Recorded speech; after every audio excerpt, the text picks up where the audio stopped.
We are live. It is 3:03 Central Standard Time in the United States, 9:03 GMT in the United Kingdom. It's 1:03 p.m. Pacific Standard Time. This is the Nomad Tech Project with Sam and Joe. Hey. Coming to you live this 25th day of January. Holy folks, it's already the 25th of January. I just remember having Christmas and the New Year, and we've already had a couple of shows since then. So happy New Year for everyone who is late and maybe you missed it by a month. Hopefully you were writing 2026 on your dates. Somebody's already made that mistake. It hasn't been me because I don't write stuff down anymore, but I know if people writing stuff down, you probably put a 5 on there. That's okay. Takes a while. It does take a while. But Joe, what, a 5's easy to change into a 6, right? So that's not so bad. Right. You could just kind of put the back end on it. So yeah, you and can thanks for watching. Thanks for watching the show. And you're not going to believe this. We got Juan. It's been a while. It's been probably more than a year and a half or so. He is hot off of CES, which is the first time you've been there. Worried you guys lost my number or something. No, man. You're you got all the things going on, and we just try. I blame Sam. I blame Sam. That's fine. That's fair. I'll take that heat. That's okay. I could be the foil anyway. But with all the CES, is this? You had said you had a hiatus from CES, right? You hadn't been there in quite a while. How long has it been since you had a break? So my last CES was before the pandemic. Whoa! I got stuck on a gig in 2020, and I wasn't able to go, and that was right before everything shut down. The world shut down, and I didn't go in 2021 or 2022, and then I just kind of got into this bad habit of I would book work in Los Angeles.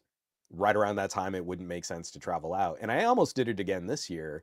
But I booked a project and then they bumped my date, and I was scrambling the last couple of weeks before CES, I guess I should set up some meetings or talk to some people or something. And I get there, and TK Bay, our mutual friend TK, apparently tells everybody, oh my gosh, Juan's here. He's actually here. And I didn't realize I developed such a reputation for not doing CES, but I was like a Bigfoot sighting. Right. I've been walking the show floor, and people would actually oh my God, you are actually here. It's not a rumor. He's real. Just touching him and stuff. I'm like, okay, that's awkward. Yeah. It's not AI Juan. It's some real dude in a Kangol cap. So yeah, it was a lot of fun. I it's one of those things, you go to a trade show, you've got to work up the energy to want to go. But then when you're there, you have a blast. So I was really glad to kind of break that streak. So CES was good. I was really pleased to see you there. I loved that exoskeleton. That was brilliant. That was a trip. And I always want to ask people who are not just people who would go to the show that would be like me, that are actually going to the show as journalists or tech folks. Yeah. How much of it is the exposure to the products and the thing, or how much is it networking and actually not networking to make new outreaches, but also just seeing people you hadn't seen? Yeah, just hey, it's more like a social networking and techie thing. How many parts of that is it all three? Is it mostly social? What is it for you usually? So for me, this was kind of a shock, because again, I hadn't been in a while. This was my 15th or 16th CES just over the course of my entire career, and having been missing from the show for so long, it was pretty crazy just to see how different the show has become. People were saying, hey, this is a really big show. This was much smaller attendance than the last CES that I remember going to, but it's been kind of rebuilding, and CES kind of needs to figure out its vibe. What I was really kind of struck by is what we do in media and what we do as commentators is so much more aggressively company specific. So the show is kind of done before the show doors really open. Right. All of the media outlets and influencers, they've all had their meetings and their pre-briefs, and they've met up with the PR, and they've done mixers and cocktails and all that stuff. And by the time the doors actually open on the show, all of that content's been produced. The show's messaging is done. There were people at the end of day one, as soon as they got their open show footage of people actually walking the show floor, they were flying out. Their CES is finished. They weren't there for multiple days. So it is kind of finding the balance between spending some time on the show floor, really trying to look and see what the vibe of this CES is going to be. But the relationship stuff is kind of finished. there were a bunch of companies Right. like I really wanted to like chat, introduce myself, like I've covered your products, you probably don't know who I am, and I would walk up and they're like, oh yeah, but our PR people have already kind of done all of the meetings that they're gonna do. Like I was actually turned away from some booths, like I couldn't even just like shake someone's hand, like just say hi, Wow. I like your stuff. That was all finished. He Oh was like, this wow. is day Wow. 2 of CES, and those people are already gone. Okay, awesome. That's Right. I don't need to talk about your stuff, I guess. Well, That's and I guess fine. that's kind of depressing just because I mean, obviously if you're at those top tier people that had the Sure. inside track and got there, but I mean, that's part of the reason why I kind of like don't really care to go. I mean, I'd like to go at some point just to kind of experience it and kind of like and Yeah. actually just meet some of the people that I have virtually had relationships with for all these time, like you Yeah. and TK and all that kind of stuff. But it would just be a bummer if you're in that kind of like where you're I can't believe they don't know who you are after all these years. Like these, especially brands. No, I'm not trying to be like greedy. I'm trying to be like straight up. Some of these people are youngsters, like Yeah. I know, yeah, dude. I'm talking like to some yeah, babies in PR yeah. now, and like, of course you right, don't know who I am, and that's fine. No, I yeah, like what I would recommend, and especially for you, Sam, is to get out and there are all the media and industry events that are sort of mini shows within CES. Mhm. And if you were to spend 2 days going to like a Showstoppers and a Pepcom, that's where all of the seasoned media vets are. Those like where all your friends are. right, That's where we're at. Like, cool, you mentioned that little exoskeleton demo I got to do. There's no way I would have been able to do that on the show floor proper. But right, at one of these little media events, there's a person with a booth. They're in the back of this hall. They're kind of desperate for anyone to talk about their stuff. And you're like, I want to be a cyborg. Let's Yeah, go. man. yeah, Yeah. And they suited me up. And you're like, this is awesome. This is peanut butter jelly time for me. right, That's where I feel like the messaging that comes out proper from the show always seems in conflict with what the experience is when you're there. Because right. everything that I saw in headlines was AI, AI, AI, NVIDIA burning down their consumer facing businesses at the Consumer Electronics Show. The first word But that's of the acronym is right, consumer. the C. But when Mm. you were there, there was a lot of excitement, like the drone manufacturers, camera equipment manufacturers, like there was a lot of gadgetry happening, which I don't know has always been the vibe. Some vibes at CES can be more services oriented, some can Right. be more industrial. This one was really heavy on mobile, on camera, on drone, on accessories, on headsets. Like VR had a bit of a presence that I wasn't expecting. Like Mm. when you were actually there in the mix, it was a completely different conversation. When you were looking at it from the main press releases and the main media coverage, it was AI slop. And it really, I feel, does a disservice to the show, the Consumer Electronics Show, because the reason why guys like us would care about this is because we want the toys. We want to see Yeah. what cool gadgets we're going to be playing with next. And that's not an AI conversation. So I had a blast. I really hoped that like I was just kind of putting out shorts and stuff. I wasn't doing like really well put together, polished media coverage, Right. but I at least kind of hoped that what I was putting out would at least sort of resonate. Like, no, guys, there was this weird, funky headset. No, these heads-up display glasses. No, there's like drones and camera gimbals and stuff. Like Yeah. that to me got me really lit up this year. Now That's I the stuff that guess makes me smile. Like that's yeah. the stuff Yeah. I So love is it just watching. because you have to talk about the AI because that's the thing that we talk about, right? So the media has to have that narrative in there instead of like, do you think they're actively steering away from the gadgetry and all that kind of stuff just because they don't think that the general person that's reading about CES would give a rip? Or is it more like, yeah, there was an AI component, or is there always a disconnection between what's actually happening on the floor and the vibe of that year and the media coverage? Does it ever align properly, or is it always just kind of like, well, we think it's this, but they reported this, and it never seems to kind of meet? Trade shows in general have a challenge.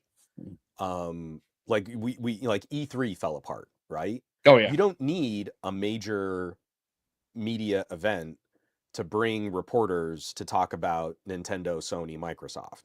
right, Sony can go do their own YouTube stream, have a captive audience. They don't have to share the stage with anyone else at a major trade show.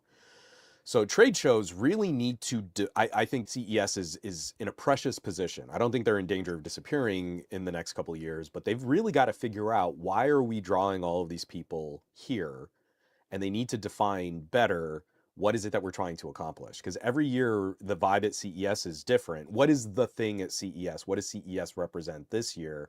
And if you have a really off year, then all of the companies and all of the media didn't get their money's worth in covering your event. They're going to be skeptical about covering future events. So I feel like there's always some crosstalk. Like what you're actually seeing at the show floor doesn't always resemble the media messaging. Okay. But this year for me was particularly egregious because so many major companies were trying to push past the consumer conversation. I'm very critical of NVIDIA's presentation. Jensen Huang had the keynote because he was talking about data centers and cloud AI and an AI that can check your AI so your AI can AI its AI because he has a vested interest in selling data center equipment, right? Right. Well, there's no consumer relationship there. Right. The flip side of that being AMD, like, well, yes, we're going to shore up our AI offerings and we're going to offer compute services and people can build data centers with AMD parts, but we're also the APU in every single gaming console. And if you can't build a hot new gaming PC because AI is eating all your RAM, AMD is going to be the backbone of your gaming experience, right? So they have a much tighter conversation that still recognizes the consumer. I kind of feel NVIDIA is becoming the poster child for we are post-consumer. We will invest money in other major corporations and major corporations will invest money in us. And it doesn't matter, you know, the idea that we make a box and you buy this box and an individual buys a product and a company makes a profit is just so quaint when we can get billions of dollars of funding from investors and from other corporations. What do we care about? What do we care about Sam buying a GPU? Right. And that to me is not the conversation you have at a CES. That's the conversation you have with your shareholders. Right. When the Defense Department is looking to do whatever, right? Yeah. Something. And also Palantir. Well, the funny thing is, and speaking of data centers, that's become the new prison, right? Nobody wants it in their backyard. That's the NIMBY, right? And everybody doesn't remember when back in the 70s and 80s when Juan and I were like in our 30s, right? We were still old back then too. I don't know how that played out. We were 12, but we felt like we were 40 because we had to like walk to school. Sam, I found out something interesting on a podcast. A lot of data centers are actually underwater. Well, yeah, but it makes kind of sense. But I don't know about the United States. All I know is the data center conversation. They were talking about one in kind of a local municipality in the county that I'm in, and man, you would have thought they wanted to put literally a glowing uranium rod right in the center of town. It's gonna kill all the people. People don't give. Here's the thing: I've known people when I worked in a small municipality and I was a police officer, and they would complain about shit. I'm like, how long have you lived in this town? 20 years. How many actual board meetings? You know, the first Monday of the month they have a board meeting. Do you actually go and voice any of these concerns or opinions? No, not really. I said, well, okay, but man, I'll tell you, they mentioned a data center. It wasn't even like in the town proper. It's kind of like in a kind of adjoining area. And boy, everybody and their brother came out, and it was like it's like the new prisons, right? Not in my backyard, NIMBY, right? They're like they don't want no part of that. It's okay to have a data center, but just not where we are because of all these environmental impacts and everything else. So it's interesting how that's changed. It's tough because, and sorry, I don't mean to like soapbox a little too much, and I'm going to try not to be like my Monday morning podcasts are where I get very political. Oh, you can do that here. It's okay. It's all good. So just go over my head, but it's fine. I'm here for it. The concerns, one, what you're talking about is these companies have done a miserable job of consumer education. What passes for consumer education and technology is basically just commercials and marketing.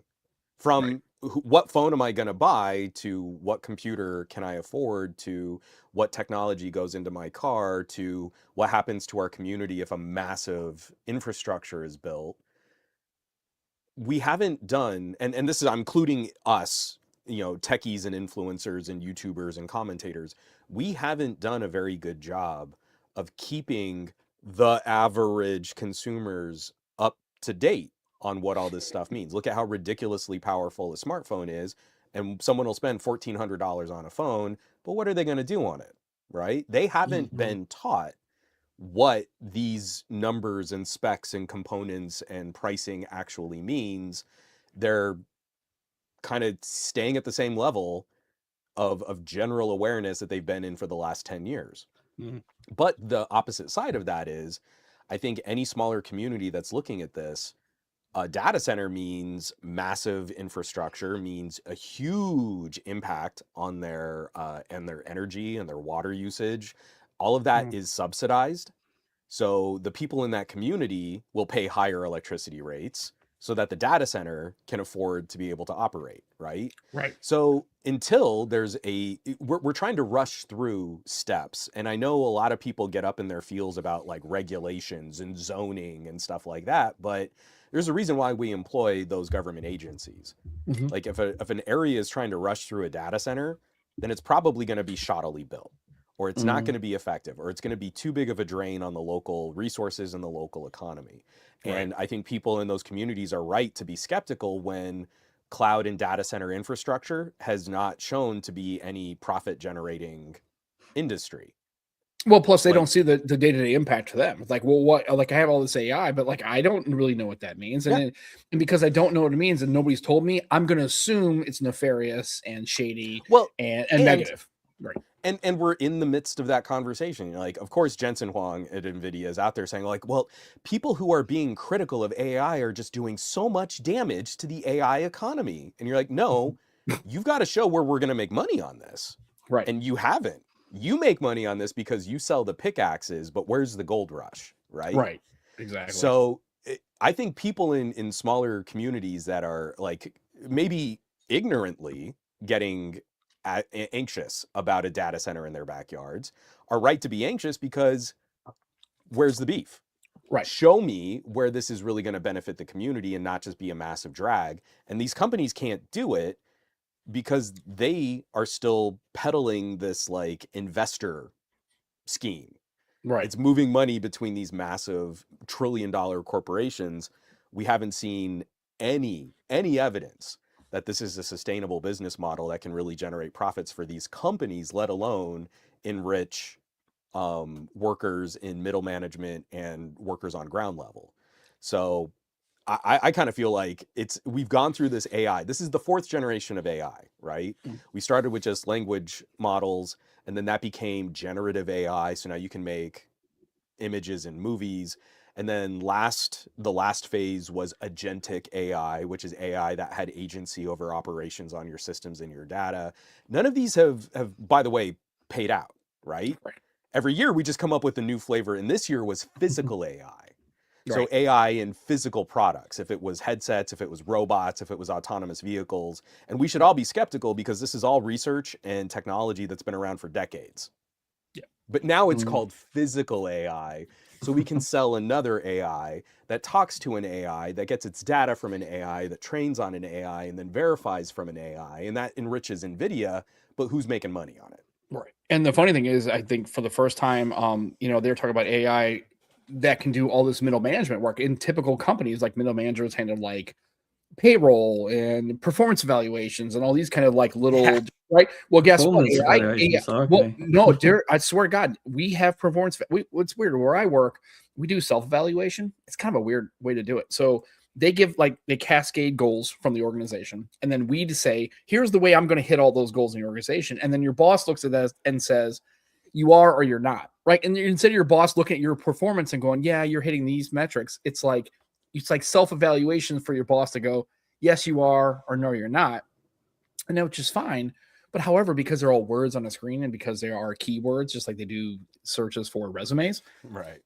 All of a sudden now they're talking about like using these AI generative models to basically scrub through all this data. And like, instead of like right now, we have Workday, right? So if I make a request for a day off or a work from home day or whatever it is, it goes right to Workday and just cards it out, and it's like done.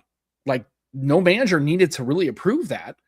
And it's like, and the people in the middle management and the low management sector are like, oh, this is going to squeeze us. I'm like, oh, yeah. Right. You were always vulnerable in any organization. As far as middle management, it's always is the most vulnerable in any organization, right? The individual but 2 generations of AI ago, we were selling this to the middle managers. Right. And they're like, this is great. And then all of a sudden it's like, well, don't worry, because sometimes it's about the come up, right? It's going to be the back end of that. And if you aren't forward thinking, it's going to come back and get you. Yeah, and when you talk, exactly, it's going to come back for you. When you talk to your employees, it's like that scene in Office Space. Like, what is it you'd say you really do here? The middle managers have the hardest time sort of showing their work on that. Of course, AI was going to come for their jobs too. It's just the frustration because any one of these is an individual industry that we've been playing with, and it's not magic, but you're impressing investors to invest more money because you're saying AI this, AI that. I mean, like Michael Peppertech has been posting some of these comments about like phones and performance and stuff, but let's not forget like the initial examples of machine learning we've been playing with since like the second generation Kirin, since like the Snapdragon 820, the idea that we can have a machine learning component in the SoC of our phone so that it can recognize the subject in your photo is like old tech. It is not fancy that I can open up my gallery and long press on someone's face and it'll cut out that person in one gesture. That's tech that we've had since what? I want to say the Mate 9. Yeah. I think it's been around for a while. Yeah. And then so yeah, it's all we're doing is reselling the natural evolution of machine learning, NPU, coprocessor styles of software development to people that don't know anything about the tech industry. And the last time in my lifetime that I experienced that kind of confidence in investing with an ignorance of the market was 2008. You had a lot of people involved in markets that really didn't understand how the markets worked, but they were very confident about the prospects of making money. And that's where I feel a lot of this data center infrastructure is probably going to go over the next 2 years. Yeah. So like you said, though, Juan, just quickly, Sam, like we're doing a terrible job of educating people what AI can do for them still, aren't we, though? Like the people I see day to day, they say, oh, what is this AI bullshit? They hate it. They want me to remove it off their phone because it just annoys them. So we're not really educating people very well. And do you hear what Joe said? Is like the people come in there saying that's the narrative. Like it's AI bullshit. Like there can be invasive privacy concerns and like you know, and I get all that kind of thing. But at the end of the day, there can be components for regular consumers, right? The average consumer who is trying to use it. There can be some pretty nice little features that are, you know, for what your workflow can be, making your workflow, especially if you're doing stuff as like a grocery list, right? And you tell it can kind of like start to remember. It's like, hey, you know, I have an app called Resumi, which is, by the way, a great app. It's great because it will actually scan. You can take a written document, it'll just scan it and just like that's pretty slick for a fact that I don't have to sit there and go, first of all, I can't read this. And second of all, I got to take this. I got to spend 12 minutes or 10 minutes transposing it, putting into a memory, you know, transposing it from a piece of paper, but it scans it. And then like, it says, oh, I can scan this. I can go ahead and give the ingredients. I can go ahead and give the process. I can see what it's doing. And if it has gaps, it says, hey, end user human, can you fill in these gaps so I can make this work? It can work, but it's just like to your point, Juan, I don't think these companies have done a really good job talking about the consumer impact of that. And they kind of like, and I don't, and honestly, I hate to be kind of a skeptic, but I don't think they ever will, because I just don't think there's no reason and no money to do so. Like I said about NVIDIA, the consumer conversation is hard. What if we just impressed other corporations and shareholders? Yeah, right. Because that's who has the money. That's not Juan and Sam and Joe. It's these big $1 trillion companies. Because with AI, for it to be effective, right, it needs your data. It needs as much data as you have to feed it stuff for it to be effective. Well, so, I think this is one of those things where, especially for folks in your audience, I'm shocked by the number of tech enthusiasts and people who comment like on YouTube videos and say they're into this stuff. Like, run your own local models. Right. Air gap a system if you're worried about like data leaking, but you know, there's nothing stopping you from firing up an anything LLM or a GPT for all. And it takes all the magic out of this, but it actually becomes a really interesting educational opportunity for what these systems are capable of. And you get a crash course in sort of the where to trust them and where not. I think when consumers are talking about AI garbage, to your point, like they aren't really paying attention to all of the cool little machine learning things that have helped, because those weren't originally shoved in their face as AI. They were just NPU based plugins for another piece of software, like video editing or audio editing, or, you know, scrubbing a photo or cleaning, you know, taking out a distracting part of a photo. Like, none of that's magic. It's all just pattern recognition, models that can kind of detect where the edges of subjects are and can try to intelligently fill anything that comes out of them. So we're lumping that in with the miserable search results that people get now, right? Right. Google search used to be amazing, and now you can't trust information on your first 3 or 4 searches on a topic. Right. You'll get these AI summaries that often don't really answer your question or get you to an answer for your question, but Google wants it that way because then you search more. Right, you're engaged and you're like, well, maybe I need to like refine my search, and then you're in and you're engaged, and now you're on that rabbit hole. I need to be a prompt engineer now. And I have to like know what the words are to get the ideas of the things. Okay, well, I'll just sit here and spend 20 minutes.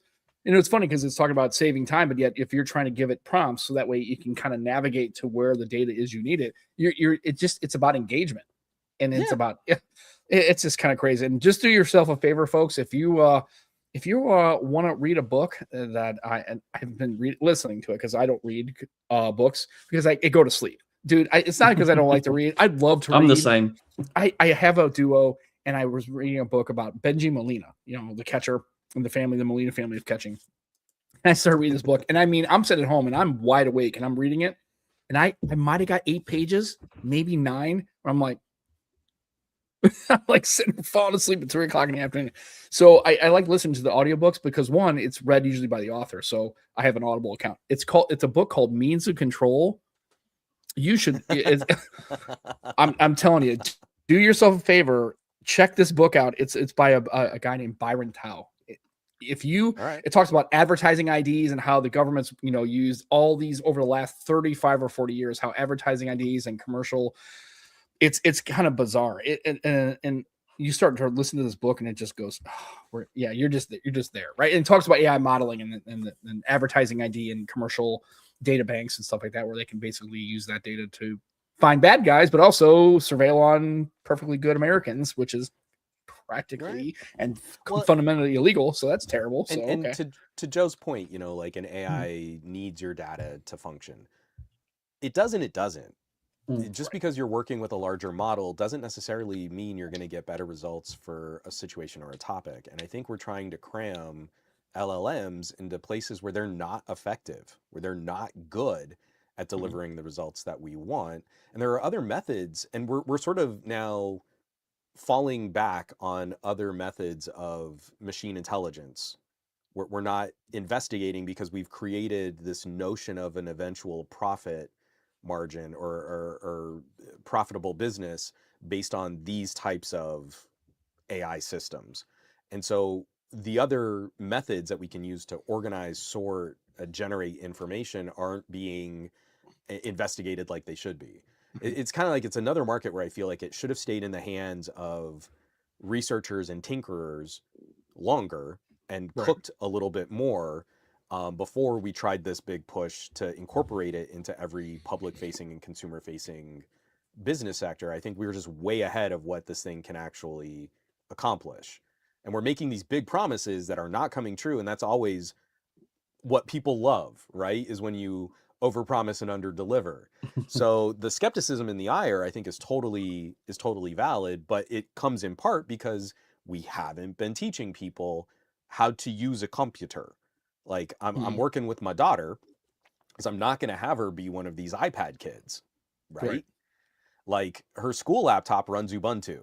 And kiddo, you're gonna learn sudo. Let's show Python. You what this thing can. Let's really do some Python scripting, right? Let's do some curl. Yeah, let's do it.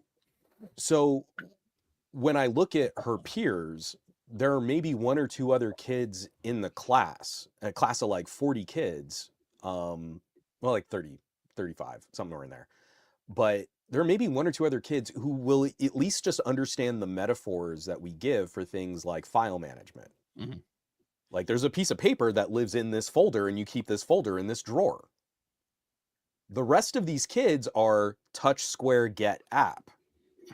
And they have no concept about what lives on the machine, what goes up to the cloud, what's functional, what's software, what's a browser, Yeah. What, you know, what do I own? What did they own? And it was like my daughter like learned really, really quickly. I was so proud of her. I didn't even have to teach her this. When she likes to write stories, when she would write her story in Google Docs, her teachers knew everything that she was doing. But then she was looking through what else was on the school laptop, and there was this thing called LibreOffice and LibreWriter. So she opened it and put a story in there, and her teachers couldn't see that she was doing anything because her Google account was tied to the school and everyone can kind of audit that. But anything saved locally on the computer's hard drive was like invisible because these teachers didn't know how to physically like get into the systems and see what the students were working on. So of course she goes and tells a bunch of classmates about that, and it was a bit of a to-do. But it's that kind of like, we're not really teaching technology. And so we shouldn't be too surprised that there's like an entire generation post our age of people who are actually really good at utilizing an interface that have zero concept, like really no understanding of what they're doing. And that just plays into the hands of these corporations that are making these lofty promises, because like, how would they know the difference? How would any of these people understand that they're basically being lied to? When Sam Altman is out there making these huge promises about what OpenAI is going to achieve, like, cool, it's never happened. He's never come through on anything that he's promised. His company is massively in the hole, is wildly overvalued. He keeps paying for his server costs by raising additional rounds of funding while he's not generating any profit. His big scheme is to add advertisements to ChatGPT, and we're still acting like he's some kind of like boy genius, right? When he's consistently failed in this market. Yeah. So like I said, and it's great that just remember sudo-u-i. That's fine. Yeah, just get in there and do it. Yeah, if you know, you know, right? I get it. So, but it's interesting because so we're doing that kind of stuff at work, and I was talking before the show with Juan about kind of the transition from on-prem computing to cloud computing. I personally am more into a hybrid model because I just am. However, I get it. It's one of those things where that's my day-to-day life, and so we had a good conversation about that. But I'm going to switch gears to 2026. Might be the year of like the new form factor that's really the old form factor. It's like keyboards. What? Micro SD card. What the fuck are we talking about? Right?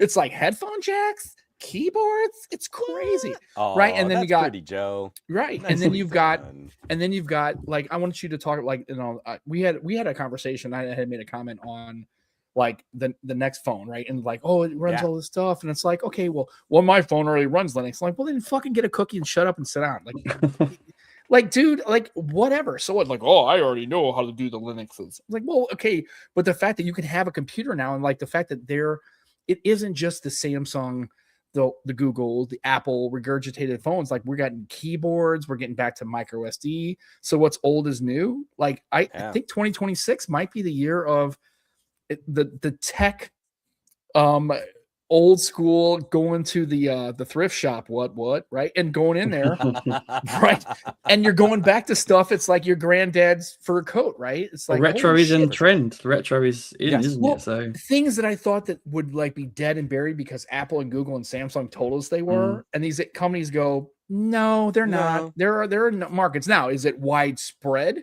How do you think? Like, what's the vibe between Click's Communicator and Unihertz and the next phone? Like, for the first time, I'm like, as a former Windows Phone human, I realize that's dead in the ground.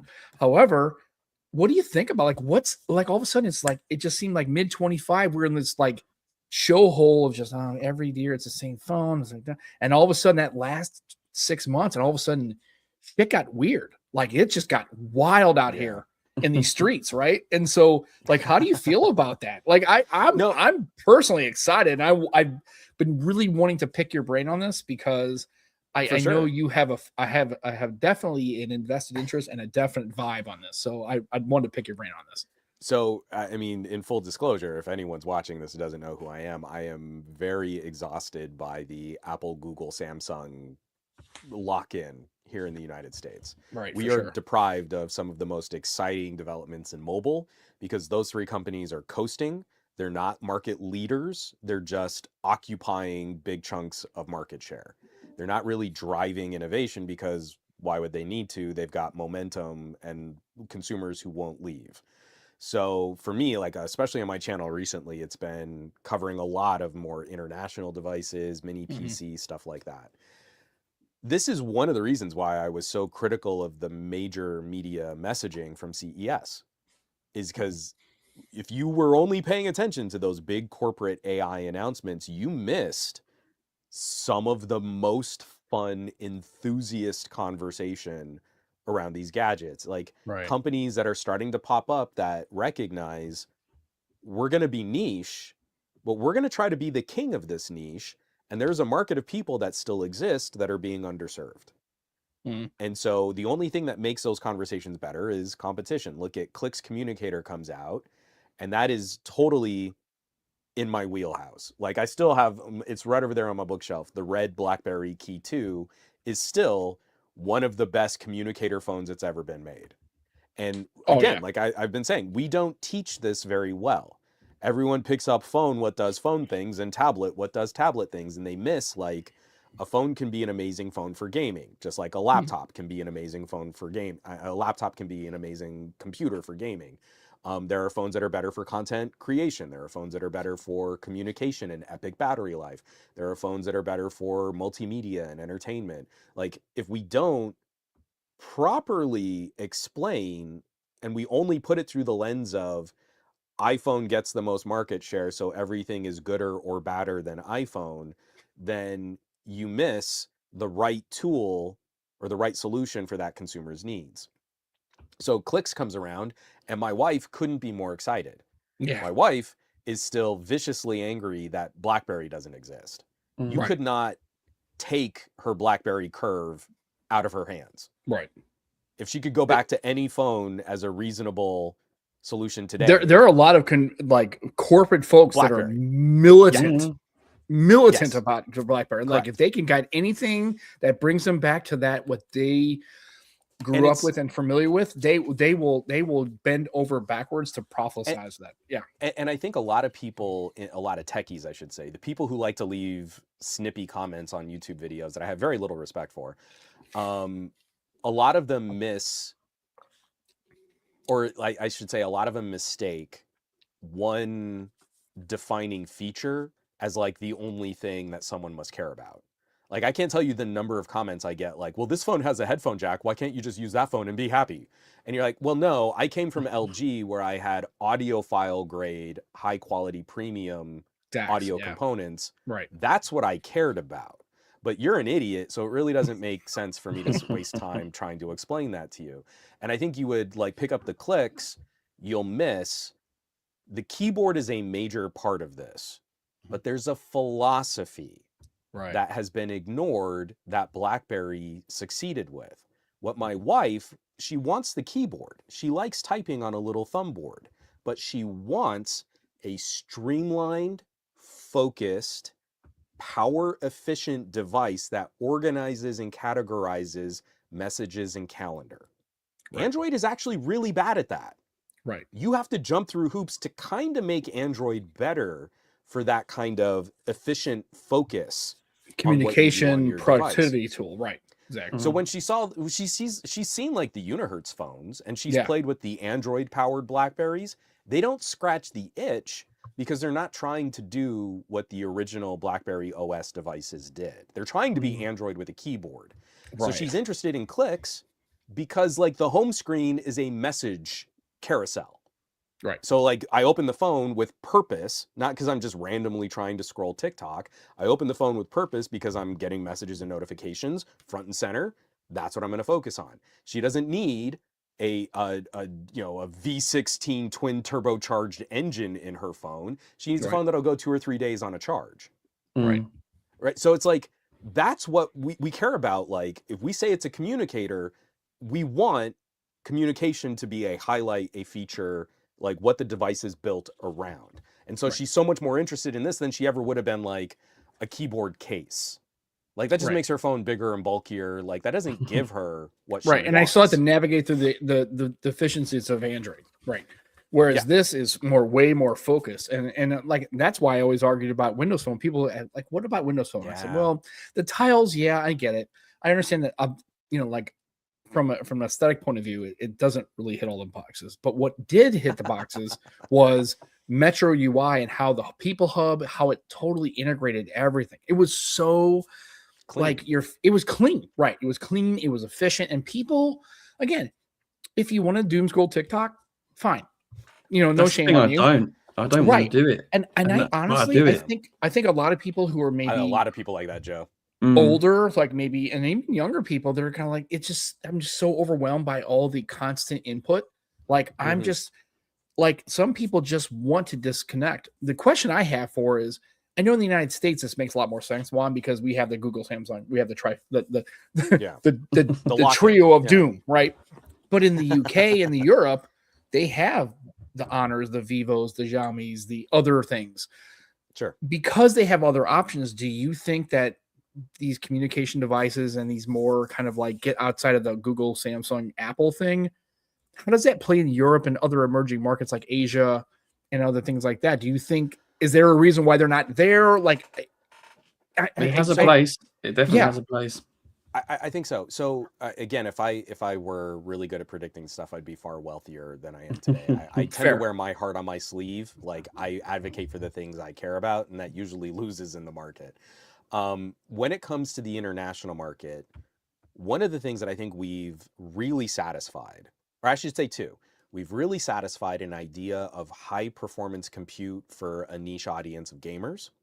Like, I think now an average upper mid-tier flagship killer phone can do some remarkable things with graphics intense gaming, right?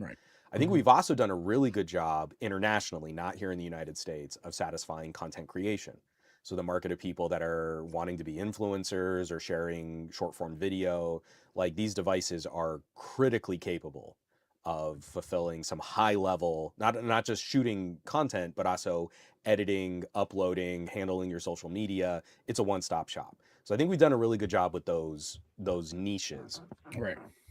I think we've done a terrible job of acknowledging a more reasonably priced, streamlined device for people who want a great communication experience. And we tend to saddle those people with, like, low-cost HMD. You see, here's a cheap phone. You could just use that if all you care about is, texting and scrolling social media. But people don't want a garbage device that's underpowered because they're just doing the bare minimum. They still want something nice. And so I feel like, Clicks is going to have to figure out their regions, their distribution, their shipping. Right. Hopefully, I'm hoping they'll get some good, positive enthusiast buzz in the markets that they start selling to. But just the idea that they exist has lit a fire under Unihertz, right? Yeah. All of a sudden, now here's the Ultra, right? I know that was probably the Elite. It's competition. It was in a pipeline, and maybe they were thinking about it, like, well, we can kind of like, maybe this is more of a 18 to 24 month thing. Huge buzz. And they were like, Clicks was the sweetheart of CES. And Clicks came in, and those guys went into a boardroom and went, okay, what the fuck now? Let's go. We got to push this thing out because we can't let them take all that mojo. We had this as more of an 18 to 24 month project. Yeah, we're accelerating the fuck out of that thing, dude. Yeah. Right. because again, you're not going to be a huge player in this market. You're going to be a fraction of a decimal point of a percentage of a market share. Right. But if you can make money on that fraction of a decimal point of a percentage of a market share, make that money. Own that space. And I think that's the only thing that makes these conversations palatable is seeing that there is competition for that idea. Like, rugged phones are having a good moment right now. Gaming phones are actually in a terrible situation right now, but gaming on device is having a moment right now. And that kind of leads into, like, what I feel is sort of like a tech dignity that enthusiasts also like to stomp and pee all over. Right. Is if you're a more Western consumer, you've been trained that you need to have kind of 4 different flavors of the same compute power. You need a phone-sized computer, a tablet-sized computer, a laptop-sized computer. But really, they could all be the same device. Like, you're not really... you're not really achieving different things. It's just you've been taught a phone is a phone that does phone things, and a tablet is a tablet that does tablet things. And you look at a market like India, less so in sort of like Europe and North America, but you look at a market like India, and there are more people who are phone only as their only computing device, right, than there are citizens in the United States, right? And it could be like 100 million more people than what we have here in the United States, depending on what analysts you follow. Like the penetration of laptops in India is like 200 million users. The penetration of smartphones is like 600 to 700 million users. Yeah, we're close to a billion, right? Yeah, we're getting there. And in that population, like the next 500 million consumers on the internet are probably going to be phone first or phone only. And to hear techies in the United States talk about it, well, you don't need things like desktop modes. You just, I have a MacBook. And you're like, cool. That's real good for you. Be happy. Yeah, but if you're in Indonesia, that isn't the play. But why not a $400 phone that can plug into a TV? Right? Yeah, why not? They're already doing all their work on the phone. Why not give them the dignity of also having the opportunity to work on a larger screen? But we don't sell devices that way. So again, that's where to dovetail into like the next phone. Why not a $500 phone? Not a very reasonable SoC. It is not a powerhouse device, but it is wild how well one mid-ranger phone can run Android, Android's desktop mode, Debian Linux, right, and Windows 11. Yeah, like, that's the wild part. Yeah, we have so grossly oversold compute power. And again, in my comments, like I put out this video on the next phone, and there are a bunch of people like, well, I'll take it seriously when it's got like a top of the line processor. And you're like, you realize the vast majority of PC and laptop users probably have something Celeron grade, right? So yeah, an older Qualcomm SoC, still probably more powerful than a Celeron. And it's in a $500 phone. So miss me with this like, oh, but I need it to do real work. And you're like, no, it's running Office because it's real Windows. Well, first of all, and I want to tell those people, like, what real work are you doing, my dude? Like, really? Exactly. You're on your laptop because it runs x86. Or how many people are running a dual boot Debian or Linux or Ubuntu distro on their Windows computer? Yeah. Very few. I might be one of the few people that I know that do it. And my colleague at work actually has it running an old Linux distro that's running an old fucking MacBook. It's so goddamn old, it's ridiculous. But yeah, he does it there. So, but Joe, I wanted to ask you Razer for my daughter because I have a 6th generation Intel Core i7 Razer, and so I was playing around with her school laptop, and I thought, you know what, I'm gonna put Ubuntu on this old beat up Razer, and it's still going to be an order of magnitude more powerful than your school laptop. Right. So she's got this hot gaming laptop, all the RGB, green icon off the back, and she's like, "Yeah, I've got a GTX 970M in here." Poo. Right. I'm command lining shit because that's how I get down, dog. Let's do it. So Joe, like, I noticed you had the Unihertz. So can you see are you excited? Do you think that people that and like, I understand you where you work. If that was in the store, do you think people would actually consider buying that? Or are we way past that? Yeah. There's a huge market for it. There's a lot of people that don't want smartphones, which is like the glowing rectangles. Had to say that one there for you, Juan. People just want communicated devices. They want basic devices. That we sell quite a lot of Doros, which is a Swedish brand, and it's a very basic device. We sell loads of them, absolutely loads of them. And that's what some people want. They don't want a smartphone. They don't want to go on Instagram, Facebook, and all that. They just want to contact family and send a message, maybe read an email, maybe respond to an email or something like that. And on those devices, is it because they're affordable and because they communicate, or is it like, I'm assuming that those devices are probably affordable, right, for folks? Affordable, the battery life as well. Like Juan said earlier, different things are important to different people. Battery life is definitely something that's important to them. They don't want to have to charge all the time. They don't want to have to always do updates to get the new software. Obviously, that will happen with these phones, but probably won't need it as much as regularly as a normal smartphone. So yeah, there's definitely a market there. I I'm quite intrigued by them as well, because I doom scroll too much, right? And way too much, and I don't need it. I like my cameras, but now I have a proper camera as well, so I should be using that more. Right, and I guess it's like, you know, and that's why I was asking for folks in the UK or folks in these other countries that have more options where can they, like, are they like Americans? Like, I don't hear a lot of people really clamoring for the old, like, maybe, you know, you want your wife, people like me, people like you, like, hey, I might have a Clicks communicator like that. Take my money, I'm all in. Like, as soon as that came out, like, $199 was out the door, and I was like, I think a lot of people like my wife have just kind of given into this inevitability that it's going to be Apple, Google, or Samsung. But until we get that Clicks in, my wife is already looking at retiring her Pixel 8. I think this is the shortest period of time she's not someone who flips phones. This is the shortest window of time that she's used a phone and been like, I got to move on. Yeah, my wife's the same way. She just, it done. You know, she's okay with 4, 5, 6, 8 years, like on her, her iPhone 12. So she just doesn't really until her purse destroys it. But I hooked her up with the OnePlus watch, and the second she went from a Pixel watch to a OnePlus watch, and she saw that the OnePlus watch could charge in minutes and gave her like 3 times the battery life. Her holdover phone is going to be a OnePlus until we see if she wants to use the Clicks. So she's gonna use my old OnePlus 13R, and she's gonna retire her Pixel 8. She doesn't care about any of the Google AI stuff. She doesn't care about pixel processing on the camera. The cameras on the OnePlus 13R are gonna do her just fine, but the battery life is gonna be almost double, and it's gonna charge twice as fast. And that's what she cares about until she can see whether or not she wants to use the Clicks. So again, it's like we're purposely going out of our way to ignore what all of these average consumers are talking about, while we say we're defending the usage of the average consumers in our influencer videos, and then you're holding up $1,400 phones, which no average consumer wants to buy. Yeah. And they're scared to take out the house because it's just too expensive. Exactly. I think smartphones are pushed on people that don't even need it or want it.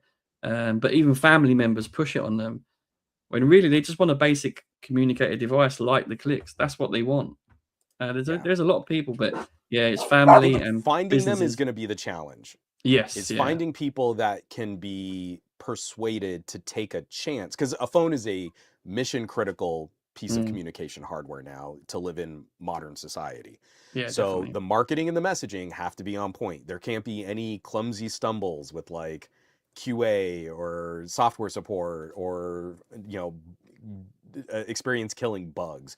Like, there are plenty of places to misstep, but if a company like Clicks or a company like Unihertz can find these consumers and can find ways of reaching messaging to those consumers, I think there is significantly more potential for this idea than influencers on million subscriber YouTube channels would ever care to admit. I think they're so into the licking of Samsung and Apple boots to make their money on their massive channels that they can't seriously consider this until the market has already made it popular. As soon as something is popular, they're just chasing the market anyway, right? They're not taste makers; they are taste reactors. Right. Again, like I love pointing out the Surface, the Microsoft Surface. First generation, a bunch of skeptical YouTubers, and then Microsoft dumped a whole bunch of money into marketing. And by Surface 3, well, this idea is like really elegant. This is a great tablet. And you're like, it always was. Right. You just couldn't see it because you are only reacting to like Google Analytics and trend data on popular searches. But Microsoft influencer data, right? Influencer data. But Microsoft dumped hundreds of millions of dollars into marketing, and now you're on board. Good job. You're a real Nostradamus there. Right. So Richard makes an interesting point, and I want to kind of expand on it. So it says Linux is going Northern European public moving away from US tied tech, and I'm wondering if that's okay. So I'm wondering if that's more of like a functional situation, or it's more of a, because we are on this channel, it's more of a political antithetical to US. Like, I don't know what it is. I think Unix from a technical standpoint is fantastic, and Windows can be used and that kind of thing. But I'm curious why it's more of it moving away from US tied tech. Is that just because there are more better options, or is it because we're kind of like seeing this kind of, I don't want to say anti-US sentiment. I don't think that's it. I just think that other options that aren't tied to a governmental. That's why I'm curious. I love this comment, and I just wanted you to expand on this real quick, if you could. So I think Rich is kind of touching on a variety of market influences.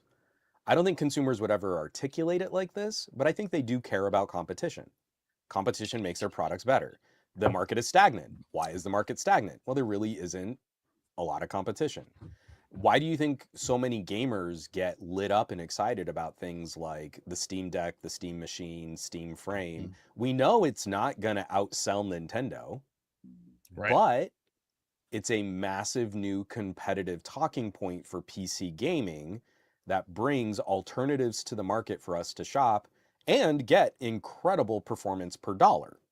Not top tier performance, but incredible performance per dollar. And we reach out to like my nieces and nephews and they want to, make a gaming PC. I'm telling them to hold off. For 1080p 60 frame per second gaming in your living room, maybe you don't need, a top of the line gaming PC. Maybe a Steam Machine is going to be the right fit, and you won't have to futz with the traditional pain points on a gaming PC. Right, drivers and network cards and all that kind of stuff, and power sources. You got a company that's supporting it. Yeah. So I feel like the technology is reaching a consumer-friendly tipping point at the same time as there's very low confidence in the United States government and how massive American companies have to play ball with the United States government. There was just another story recently, like if Microsoft is required to, they will give the encryption keys to individuals' Windows 11 accounts because it's all cloud. You have to log in with your cloud account and your Microsoft account. So now like all that information is inextricably tied in a way that Microsoft can deliver that if you sign in when you're setting up a Windows PC. So there's not a lot of confidence in that in international business markets. How do you prevent that? Well, we've got to look at Linux distros. You know what? You fire up a Linux distro, and for your employees, there's very little difference now in the way that we manage remote, as we tie into VPNs when we work on products and services, cloud-based computing. Do they even notice? Could you switch, just give them the same wallpaper and the same icon for their browser, and you fulfilled the work requirements of 60% of the population of the planet, right? They wouldn't even know that there's a difference. So I think it's kind of coming from both sides. The ability to fire up a Linux distro, to see it firsthand on a consumer polished gaming experience. Linux gaming? Are you kidding me? That's huge. Right. It is so much nicer than it used to be. And now we've got the political pressure kind of adding to the momentum. So I think we're going to see, I know we've been saying, oh, is this going to be the year of Linux? Obviously, Linux isn't going to take over. Microsoft has a humongous market share, and there's going to be the momentum of people who don't want to change or have to learn new things. But I think this is going to be another one of those years where different Linux solutions and different open source software solutions are going to put incredible pressure on the companies that are coasting. Same with the hardware, right? Windows better. Yeah, we got the hardware push, right? The clicks keyboard, the other things, back to micro SD cards, back to all that. But things that people really have been clamoring for and really want, but also from a software perspective, like the fact that you don't have to live in a Windows Mac OS world.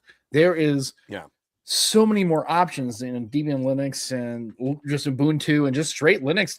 There's so many distros that you can do. My daughter has used iOS, Android, Chrome OS, and Ubuntu. She spends most of her time on Ubuntu. Right. She's an informed consumer. She's spent almost no time on Windows and almost no time in Mac OS. And she writes. She loves opening spreadsheets.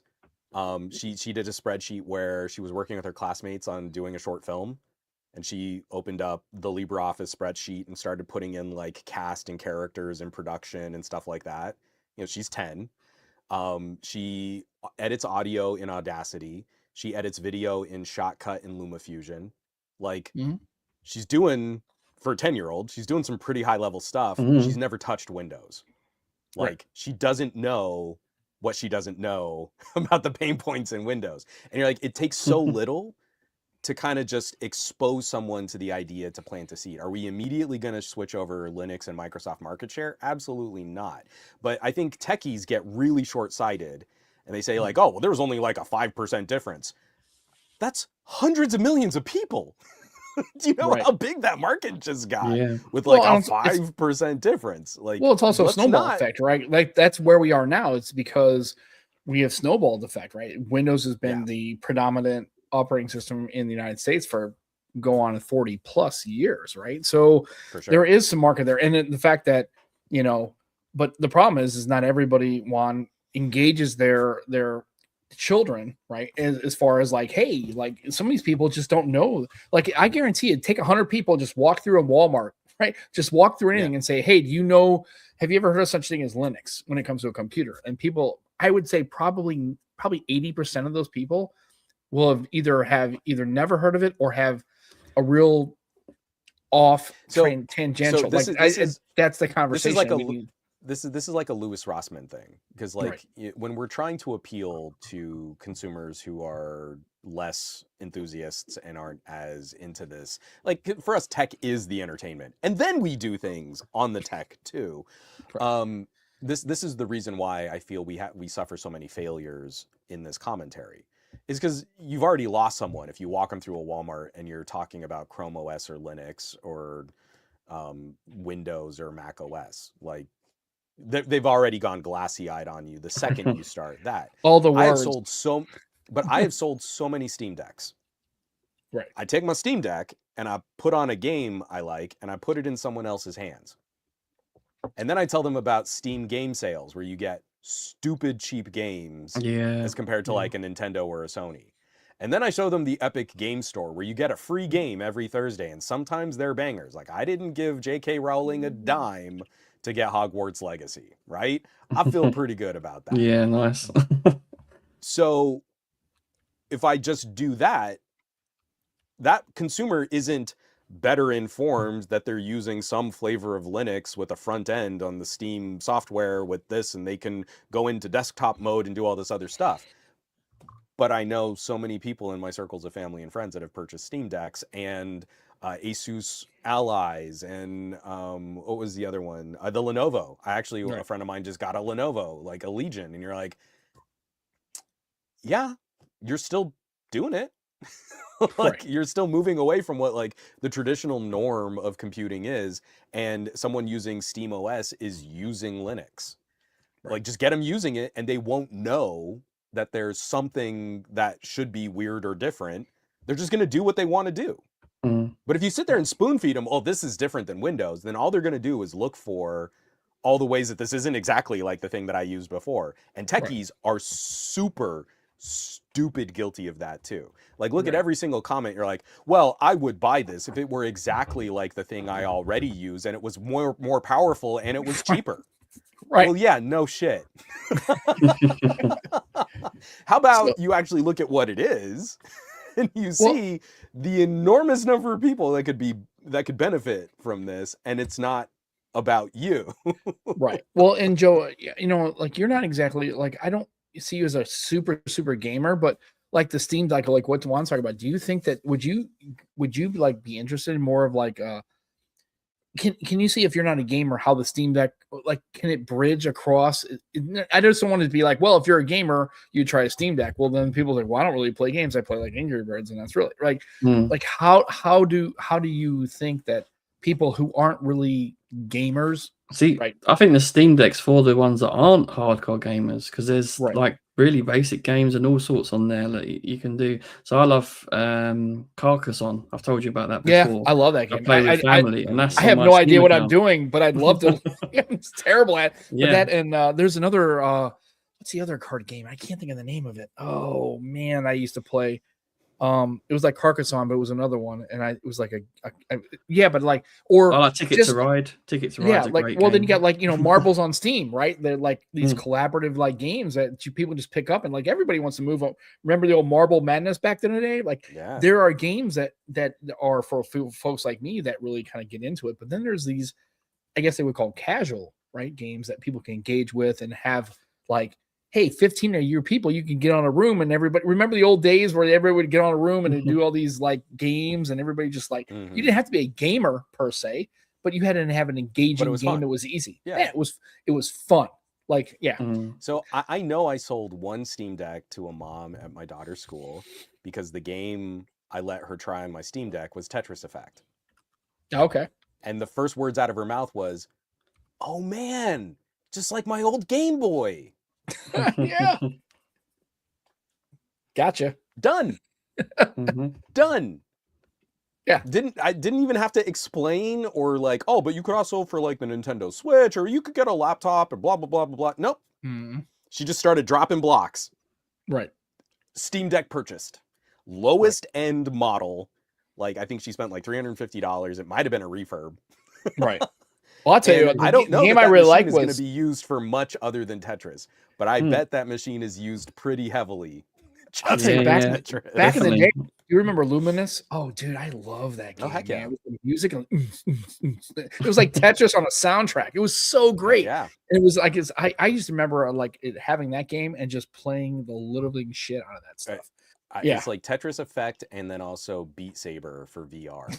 So good. Like Luminous is like, man, you put Tetris Effect in a VR headset, total immersion Tetris with incredible soundtrack and like awesome visuals. Like, I don't know that there's a better way to find flow state. Like, it is. Well, especially if you can get like they have usually a bunch of indie tech guys, but can you imagine like a Taylor Swift version of that where like no, I'm dead serious. I know. Yeah, like, I know. Yeah. You know, they talk about viral shit. Can you imagine a Tetris game that had blocks, but it was like, I don't know about you, I'm feeling 22, and that shit just goes crazy. Like, she showed up in a football stadium, right? And everybody became a Chiefs fan. Like, they don't even know about football. Like, oh my God, Taylor Swift's in the Super Bowl, the footballs, it's great. And it's like, dude, all of a sudden the Chiefs are like, holy shit, they became relevant, other than the fact they were winning. But it doesn't take much to, like in the cultural space, it doesn't take much to tip that. No. And can you imagine a Luminous game that had a lot of like relevant music that Americans could like dial into? It was for me, I was like, if we're gonna talk like pop, I'd maybe lean more towards like a Dua Lipa. But the way that you're going to lose all those consumers is going, well, this one's got a new Ubuntu front end, and we like this for the, so it's got 16 gigabits of RAM, and that's not a, you got to make dude, you're being dorky and you're harsh on my vibe, dude. Just shut up. I just want to click the thing because there has to be that balance, right, Juan? I understand that I click the thing, the thing happens. They don't need to necessarily know how the sausage is made. They just need to know there is another filler for the sausage other than to that point. So let's really keep it 100 here.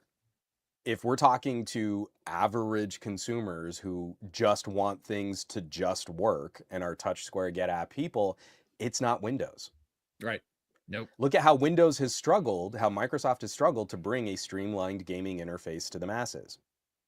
Yeah. Why isn't there a gaming laptop UI for just gaming on your awesome gaming laptop? They're only just now looking at a big screen version of the Xbox app, which you still have to go through the Windows 11 front end to get to that experience. And then I push the power button on my Steam Deck and I hand it to someone and they're looking at a catalog of games. And they're in. So what is the better consumer experience? You can't say to me Windows is the better solution for gaming. It's not. Right. The better solution for gaming, you have to get them past Linux. The front end and all the navigations of the front ends and all the, I got to click on this to do a Microsoft Store to do this. Whereas, like you said, you can just turn it on, put it in their hand, and they go, oh, wow, I can, and hey, then that's the game I can play. I remember this game. And then I get to blow their minds with, look at my catalog of games, because I've been buying games on Steam since Steam was invented. And I don't need to play my old game on a last generation Steam Deck. It just plays because it's a PC. Right. It just scales. My entire catalog of games has followed me through all these generations of hardware. There's very little that I go back to that I can't revisit, pick up, play. It's all there. So, you know, for people who got, like my wife, she was really into like we got tons of stuff on our PlayStation 3, and then we got a PlayStation 4, and most of our library was dead. And she's like, I don't want to keep the PlayStation 3 connected to the TV to play some of these games. You know, I think I'm done. And we only ended up getting like a handful of games for our PlayStation 4, and we haven't gotten a PlayStation 5 or a new Xbox. We have a gaming PC behind our TV now. We have a little mini small form factor PC. I've got a 2080 Ti in there. 1080p gaming, good enough. And my wife can go through an entire life of a catalog at any time, load up anything she wants. So again, it's like, I think we like to talk about the stuff that's interesting to us and the business side of it and the tech side of it and the specs and the components. And I think we completely fumble every single time we bring up like why there is a functional or a competitive difference or advantage when we're talking to people who aren't entertained by this side of it. But if we showed more than we told, I think so many more people would be like, oh yeah, I want to give that a try. Because it's very impressive when you see it in action. And I love it. I shut up. I don't say a thing. Steam Deck does all the talking for me. And congratulations, you've just entered someone into Linux for gaming. Right. So, like I said, I just think this might be the year where, at least in the mobile space, we're into different form factors. The Steam Deck is a thing. You may not know how to engage into the front end of an app or into an operating system, but I think that conversation needs to continue to happen. And I think for folks like me and Juan and Joe, who are tech enthusiasts, I really think that narrative needs to continue and be accelerated in the next couple of years, because I think that's where people, I think, really, and you have to just push past all the people who are just, like I said, the people just want to watch the world burn, right? Like, oh, I have this thing. Like, well, then, then fine. Then you're good. Realize that there are people who go to restaurants that maybe you're not a Greek food fan. That's cool. Greek food's awesome, and you need to engage it. And if you don't believe if you're not a fan of Greek food, you're wrong. Right. Yeah. And I'm 100%. You get your spanakopita. It's okay you get to be wrong, but just own it. Right. And it's like, okay, you get your spanakopita, you get the tomates, and you could just fucking get into it. And if you don't feel it, then just go ahead and keep driving down the street and just go to your Tex-Mex place or McDonald's or fucking whatever bullshit you want to go to. But just because it doesn't resonate to you doesn't mean it naturally sucks. And that's the narrative I have with people. It's like, I can't with these human beings, man. I vibe so much with the passion on channels like Gamers Nexus, Wendell, Hardware Unboxed, but I do feel they're missing some critical consumer comparisons in the way that it's like, it's always a conversation about Intel or AMD, and then I guess you could have an ARM computer too, and they kind of shrug it off, and you're like, you're missing something really critical for the consumers who want better battery life, better longevity, better performance with less fan noise, the aesthetic things that make a computer purchase important to people. And you're just sort of empowering a really toxic community of people who are just going to spread garbage.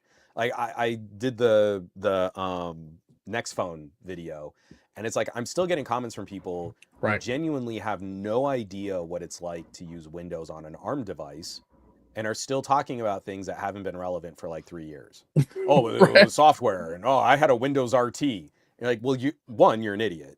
2, your video comprehension is incredibly low. 3, you've had your head up your butt for 5 years now because you don't know what the reality of this looks like today. And the video is about that. So if you just watched the video, you might see something you like, but you're so into, I'm AMD and blah, blah, blah, blah, blah. And you're like, okay, cool. There's no reaching you. I have to mute your comment now. You're ignorant and sucking oxygen out of the room. So and that's the problem I just hate. It's like, there are things I've watched videos. I'm like, okay, well, I don't rock with that or whatever. It's like, cool, but I'm going to at least listen and be open-minded and go, okay, well, I'm just going to go ahead and watch that. I'm going to leave that on the shelf. Right. And just walk past it and just go to the new thing. Right. And that doesn't mean, because you never know, because don't live in a camp, because at some point, maybe you're an AMD person, but maybe something might happen in the future that makes you go, I don't know what it is. There's something so thirsty about people that like go out of their way to be Intel fans. And I just don't understand that as a team mentality in technology, when it's like, hey, just look around. I get it. You wanted to be on a winning team, and back like 9th gen Intel was like really hot, and you had some great, like the 9900K was an amazing chip, but you're just holding yourself back, right? You missed, years of incredible AMD components. You're missing a consumer push towards, efficiency and performance per watt in ARM. You missed all of the craziness that happened with the MacBook, but you just keep holding out hopes that Panther Lake is really going to shake things up. You do you, but it's like you've got to evangelize it, and like they're on like a mission trip to convert people in the comments on YouTube videos, and you're like, I'm not going to entertain this. This is a waste of everybody's time. And I think that I don't think anybody converts in YouTube comments. I think they have if they're at least open-minded, they go, huh.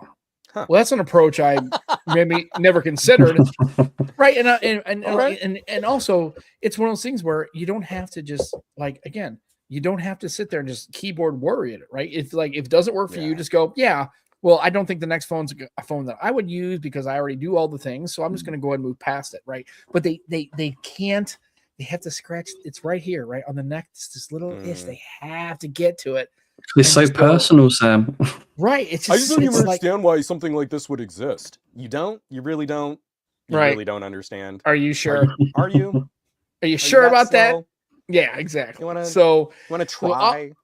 All I know is 2026, I think, because of what's happened in the mobile space, and we got all these phones coming out. I mean, we didn't talk about anything with the OnePlus and all that kind of stuff, which will be for a later day. But Asus as well. Right. Yeah, it's just, I mean, it's one of those things where the HTCs and the LGs go away, but then we have the Clicks Communicator and the Nothing phones, and these kind of like backfill, and these companies can kind of pivot. Kind of like what we were talking about with like international pressure, Linux, government, and Microsoft and stuff like that. 2026 is already shaping up to be a very conservative year for the main players. I wrapped so many phone reviews over 2025 saying it is not a 100% upgrade over the phone from 2024. It's an upgrade in some areas, and sometimes it's a downgrade in others because component pricing was already getting silly. So 2025 was a very mixed year, in my opinion. If you had like a 5-year-old phone, of course it was going to be an upgrade. But depending on what you cared about, you could have gotten a 2024 phone and saved a lot of money and had virtually the same experience as a phone from 2025. Right. I think what we're seeing with a lot of these niche players and these boutique options, that specialization matters because the main players are coasting again in 2026. Right. That's 26. At the end of my videos, I can legitimately pick up. I love OnePlus. They're the phones that I put my SIM cards in the longest. But I can hold up a OnePlus 15 and tell you exactly who would be better served with a OnePlus 12. Right. That was great. Or 13 or 13R, right? Even like again, let's I'm keeping it 100. Now, it's not just a one generation. We've been coasting. You might be able to go back 2 generations. If you're on Samsung, you might be able to go back 3 generations and still end up with about the same experience as what you would get on an S26 with an S23. S23 Ultra is an amazing device. Yeah. Yeah. So Apple is literally trying to sell us half the phone for the same price. They did not launch an iPhone 17 Plus, which would have been the most practical battery life device in their lineup. They gave us the iPhone Air with half the speakers, half the camera, half the battery. They want you to pay the same, but it's literally half the phone. And Samsung wants to have that kind of relationship where they can maximize profits by overselling the components. That's where Apple and Google and Samsung are. Right. So now we have these opportunities. If it's another alternative brand like a OnePlus, if it's international and you have access to Oppo and Xiaomi and Vivo, or if you can get out there and support some really niche boutique stuff, you could specialize. Right. You don't care about having the bestest camera and the bestest gaming. You could have the bestest communicator. Right. Now we've got competition for that idea again, and it's fighting for market share. And it's important that we as the techies listen and sort of step up to this moment that we live this moment. We actually support these ideas. Yeah, and I think that's where I think part of the reason why I have always been a fan of your channel and you specifically is because the fact that you continue to stay on that same level of engagement, education.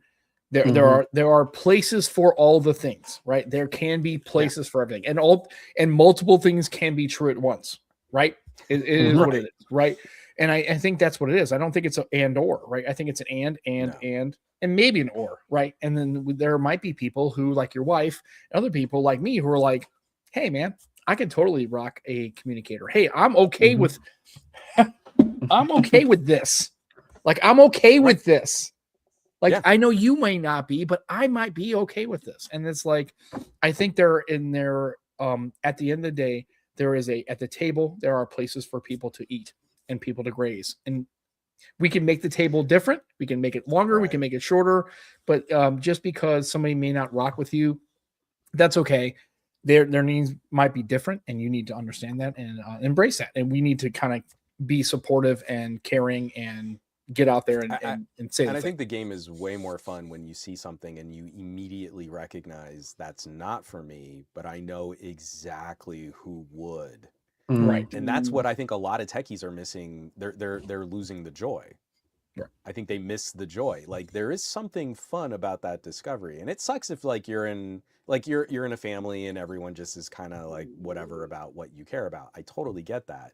But man, when you see someone's face light up and you helped them find that, that's gold, man. Right. Like, the Steam Deck thing for me was huge. It's like putting glasses transformative on someone's face. Right. It's transformative. It's like I just slingshotted them 10 years into the future. Like, right. And you can see, and it's funny if it weren't for me. You see it in their face. It's just like, it's like, and they're just like, holy shit. Like, that's a thing of like, yeah. Hey, guess what? Strap in, bitches, because it gets real weird from here. I'm going to show you there's a whole new world. I can show you the world. Right. And copyright. I just ruined your channel. I'm sorry. It's okay. It's already ruined. Our profanity pretty much doesn't monetize. So again, I think 2026, like you said, and there's no other person I would rather have for that first half of the year, having you on and talking about that, because I really was thinking about that today. I'm like, there's so much new cool shit that's coming through the pipe.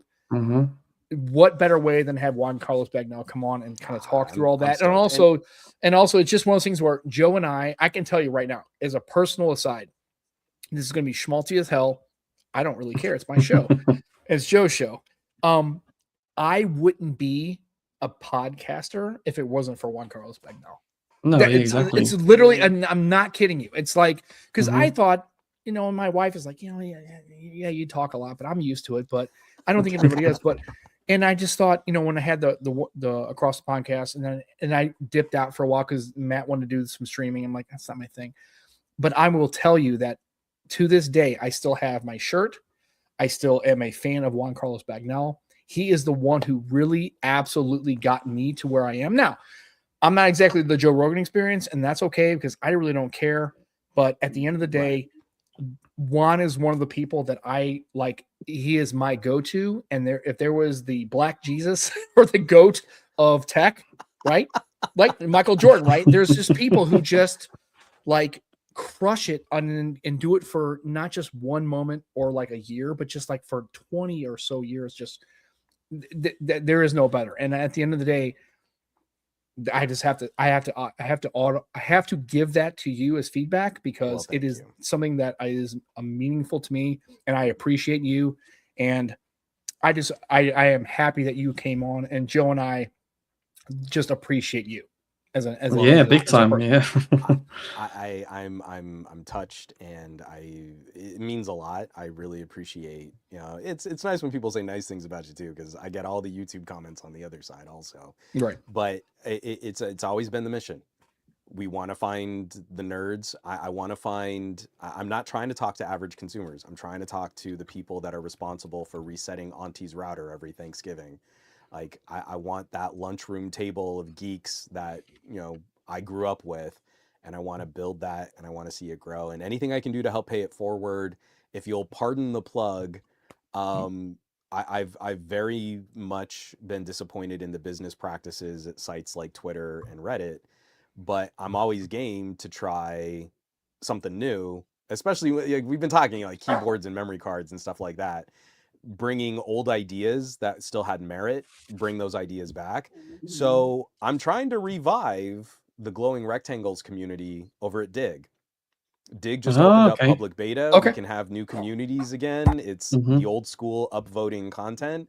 We have 35 members on the glowing rectangles Dig. I want everybody in there to just gain 2 more content creators. At least. Yeah. Yeah, so we'll be joining. The whole mission is, if there's content that you feel is not getting enough attention, if you feel like something deserves more light shined on it, head on over to Glowing Rectangles over on Dig. I think it's literally dig.com/glowing rectangles. Share some links, upvote some comments, upvote some content. We want this to be an incubator where people can discover the stuff we think is cool and we think deserves more attention. It's not a me community. I post my stuff on this community, but the whole point of it is we want to put our passion into action. A passive view on a video is great. I love that I get good viewership stats.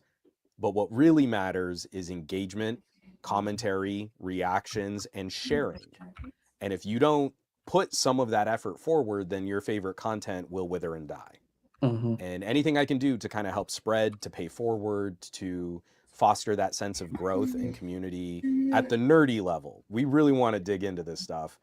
Hopefully we can share our communities, share our enthusiasm, and help other people find stuff that we think should be viewed more. That should, like a TK Bay video deserves an extra 0 at the end of his viewership. Every single 100%. time. Every single time I see a video from TK, I think that should have an extra 0 at the end of the watch. Every time I see a Hugh Jeffries video, I think the exact same thing. That man deserves double the subscriber base that he currently has. Jermaine does some amazing stuff. Jermaine was in the chat. Jermaine is absolutely someone who deserves 2 zeros at the end of his subscriber list, right? So how do we do that though? We're not ineffectual. We're not weak. We can be the change we want to see in this community. And if we want to get off this train of influencers with millions of subscribers that only tell us what's already popular, we have to put our passion into action. So I'm putting it out there as one avenue. I have no illusions that my Dig community is going to be front page news every single time we post something, but it's one extra action that we can perform that helps us circumvent the most toxic experiences that we're having with algorithms on social media. So if you'll pardon that, just in thanking you for the nice things that you said about me, I hope we can all pay forward the people we really care about, the community that we really care about. We'll just give them a nudge. The least amount of activity you can put in your day is clicking an up arrow, and that's still going to mean the world to someone with 1,000 subscribers. Oh yeah, we could do that. And I think I found it right there. It's dig.com with 2 G's. Dig with 2 G's. Don't go to dig.com with 1 G. You go to Walt Disney World. I have no idea why that is. It's fine. So that is the link. So check that out. We will post in the show notes, and absolutely. And I'll plug it on PSC as well. Yeah, absolutely. I really appreciate it. Because Joe, he is ascended to the level of having 2 shows. Ascended. Somebody actually wanted to actually have him on their show, which is awesome. So again, check that out, the phone show chat, and remember the Monday morning podcast, the Some Gadget Guy channel. We will put all the links on there for everybody who's in this chat. Probably is if you're in this chat and you don't know who Juan Carlos Bagnell and you know where to go, I don't know how to help you. I love you guys. I wouldn't blame those people. If you want to blame them or judge them, that's fine. We're not gonna blame them. We're very judgy. What are you doing with your life? If you're a tech enthusiast, that needs to be just on your regular playlist on a Monday. So at the end of the day, we always appreciate Juan's influence and his approaches, and may you not agree with him, may you may argue, and maybe you will have a conversation with him that is not necessarily aligning with his views, and that's okay, because there is probably no other person I think you could bring that kind of energy to that conversation with good solid feedback and good solid arguments, and Juan would meet you halfway. at the end of the day, there's not many people in the world who can just do that and receive that and kind of and but here's the thing, if you're coming with that kind of energy, you better bring the noise, bring the funk, because if you don't, he's gonna carve you the fuck up and you're gonna like just be like, okay. So at the end of the day, don't come the debate. Right. I want to debate. Like I'm not looking to trash people, but I do like mixing it up. So right, exactly. And we're here for it. So at the end of the day, thank you so much, Juan, for coming on the show and taking time out of your day. I know you weren't exactly feeling 100%, so we always appreciate that. At the end of the day, remember, download the channels, be that person. Don't be the tech snob. Help people, be there for them, all right, and fill in those gaps for those folks. So again, for myself, for Juan Carlos Bagnell, for Joe, thank you so much for coming on. Joe, is there anything else we want to add before we get out of here and let Juan get back to the life this hour and a half he's never getting back? It's never going to get back. I'm sorry, Juan. I'm so sorry. At the end of the day, no, this is lovely, guys. I mean, wrap it the way I like every community should. Be excellent to each other and party on, dudes. Absolutely, and remember. Check out extremeskins.co.uk. You can skin your shit, get some new skins, throw a case on it, make sure it's clear so they can see the skin, because God forbid you just buy a skin and you put a fucking black OtterBox case on it, and you could be that guy or gal, and they're not going to see it. But remember, and at the end of the day, engage your folks, be a good steward for the tech community, and don't be a dick, right? Don't be a dick. And we'll catch you all on the next show next Sunday. It's going to be awesome. I don't have a guest. I don't know what you're gonna do. We can't follow with Juan Carlos Bagnell. It's gonna be me and Joe. That's pretty much what it's gonna be. We'll just replay this episode again. We're just gonna keep this in perpetuity. You've got just gonna keep replaying it. Jump in. We have a good. You've got some friends out there. We got some friends. We got some tech pals. Anyway, so for myself and Juan, thank you so much for coming on the Nomad Tech Project. Download the podcast, support us, tell everybody we said hi and we love your faces. We will catch you next Sunday, and take care, everybody. Again, if you're in the United States and you were under some snow, hopefully you're okay. Hopefully you're safe. I mean, in Southern California, it didn't snow, but it might have got cold. It got like to 40, and that would be apocalyptic in Southern California. In so there's so many people out here in North Face gear. It's hilarious. It's cray, right? It's like -6 in St. Louis. But anyway, so for myself, for Juan, for Joe, thank you so much for tuning in. We love you guys. Take care of yourselves. We'll see you next Sunday. Take care, everybody. Enjoy your tech. Bye.